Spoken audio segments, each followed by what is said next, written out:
आज इन लोगों की वजह से बिहारियों को जात पात में बांधा जाता है। सीने पर तमगे की तरह एमवाई समीकरण की बात करते हैं। क्या है भैया एमवाई समीकरण? एम में पूरी तरीके से सांप्रदायिकता है। एम में सांप्रदायिकता में बांटने का प्रयास है, जिसको उन्होंने सिर्फ वोट बैंक बना के रखा। और वाई में सिर्फ एक परिवार को मिलने वाला लाभ। अगर मुख्यमंत्री बनेंगे तो वो स्वयं खुद बनेंगे लालू जी। अगर जेल जाएंगे तो उनकी अर्धांगिनी मुख्यमंत्री बनेगी। अगर अगली पीढ़ी आएगी तो उनका बेटा मुख्यमंत्री बनेगा। और अगर सांसद बनने की बात आएगी तो उनकी बेटियां सांसद बनेगी। भाई में सिर्फ एक परिवार, कोई दूसरा भाई नहीं है, कोई दूसरा गरीब यादव इनमें कोई नहीं दिखता। वही मेरा भी एमवाई समीकरण है। पर मेरे एम में मेरी महिलाएं हैं तो मेरे भाई में मेरे तमाम युवा साथी हैं। एक एमवाई समीकरण के साथ मैं आगे बढ़ रहा हूँ। जो बात मदद से उठकर 14 करोड़ बिहारियों की बात करता हूँ, बिहार को विकसित राज्य बनाने की बात करता हूँ, बिहार को फर्स्ट और बिहारियों को फर्स्ट बनाने की बात करता हूँ। इस सोच के साथ मैं आगे बढ़ रहा हूँ। ऐसे में हमारी केंद्र सरकार भी जात पात धारा बदल से उठकर सबका साथ, सबका विकास, सबका विश्वास, सबके प्रयास की सोच के साथ आगे बढ़ रही है। और यही कारण है कि हमारी गरीब कल्याण की योजनाओं की वजह से पिछले 11 साल में 25 करोड़ से ज्यादा लोग गरीबी रेखा से बाहर निकले।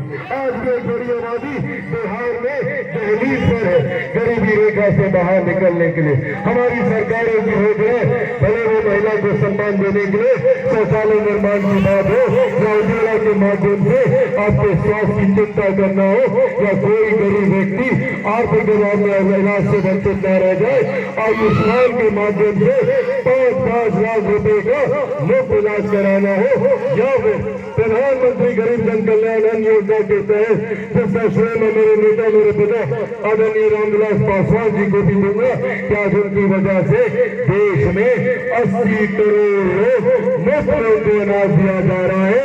ये देन हमारी सरकारों की है। ये गरीब कल्याण को मद्देनजर रखते हुए बिहार सरकार ने, मुख्यमंत्री जी ने पेंशन को बढ़ाने की बात हो, या बिजली बिल में यूनिट्स को फ्री करने की बात हो, या महिलाओं को आर्थिक तौर पर सशक्त करने के लिए उनको 10-10 हजार रुपए की पहली किस्त देकर उनको उद्यमी बनाने की बात हो। आज उनको पहली किस्त 10,000 की दी गई है। व्यवसाय स्थापित करने के लिए अगली किस्त में 2 लाख रुपए दिए जाएंगे। इस सोच के साथ मेरी सरकार आगे बढ़ने का काम कर रही है। पर इन सोच को, इन तमाम व्यवस्थाओं को बरकरार रखने के लिए जरूरी है एनडीए की डबल इंजन की सरकार को मजबूती मिलना। और उससे ज्यादा जरूरी है सासाराम का प्रतिनिधित्व एक ऐसी महिला करे जो सही में इस व्यवस्था को सुचारू रूप से आगे लेकर जा सकती है। इसीलिए साथियों, आज मैं आप सबसे आग्रह करने आया हूँ। मेरे प्रधानमंत्री 2047 तक भारत को विकसित बनाना चाहते हैं।